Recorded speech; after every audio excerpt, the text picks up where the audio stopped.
You know the drill. A virus breaks out. People start biting each other. Society collapses, and suddenly you're sneaking past clickers in The Last of Us, praying your makeshift shiv doesn't break. It's a great premise for a video game. Top-tier sci-fi survival horror. Except, it's not science fiction. Deep in the rainforests, the exact infection from The Last of Us is 100% real, active, and currently executing the most flawless mind control hack on the planet. It doesn't just kill you. It unplugs your controller, hijacks your character, and forces you to play a completely different game. Today, we are decoding the Ophiocordyceps fungus, nature's ultimate biological malware. Stick around until the end of this video, because the way the uninfected ants fight back against this virus is basically the most brutal game of Among Us you will ever see. Let's decode the Matrix. Meet our player 1, the carpenter ant. In the insect world, these guys are solid mid-tier builds. They have great teamwork stats, decent bite damage, and heavy chitin armor. But armor means absolutely nothing when the enemy uses stealth mechanics. The cordyceps fungus doesn't attack head-on. It starts with a single, microscopic spore dropping from the canopy above like a biological airstrike. When this spore lands on the ant, it doesn't just sit there. It actively hacks the armor. The spore releases a highly specialized enzyme, basically a biological lockpick, that melts a tiny hole right through the ant's exoskeleton. The fungus slips inside the bloodstream. To the ant, nothing feels wrong yet. It's just going about its day, gathering food, completely unaware that a Trojan horse has just been downloaded into its system.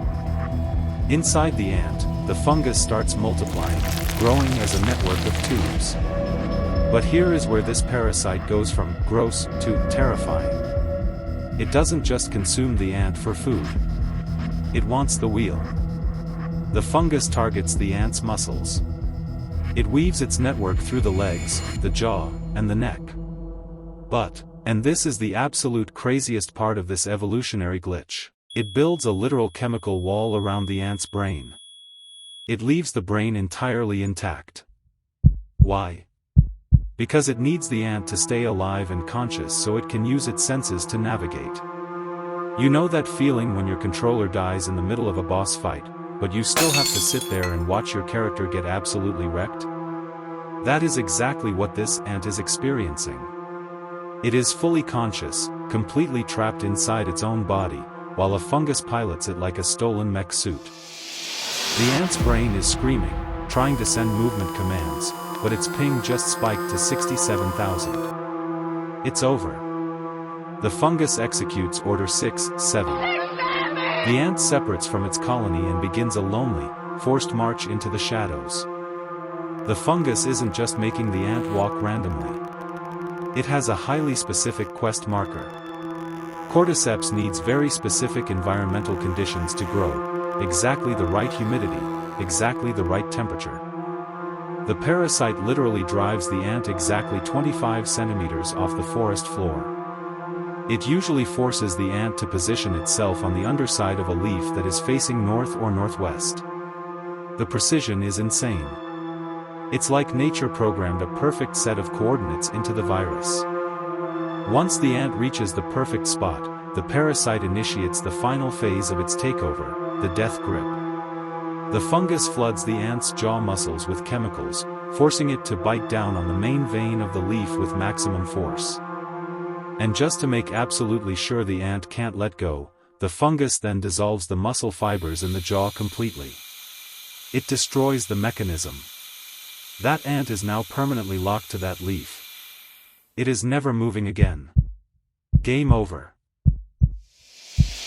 With the host secured in the optimal environment, the fungus finally consumes the rest of the ant's insides. And then, the alien movie climax happens. A massive, grotesque spike bursts right out of the back of the ant's head. This is the fruiting body. It grows for several weeks until it is ripe. And because the ant was forced to climb directly above the colony's foraging trails, it is now perfectly positioned to drop a massive area of effect, spore attack onto its former sisters walking below. One infected ant can wipe out an entire colony if left unchecked. So, if this parasite is so overpowered, why aren't all ants dead? I told you to stick around for this part. Ants have developed a countermeta called social immunity. Ants are constantly grooming and cleaning each other. If a worker ant detects even a single cordyceps spore on a sister's armor, they don't try to heal her. They don't give her a potion. They instantly vote her out.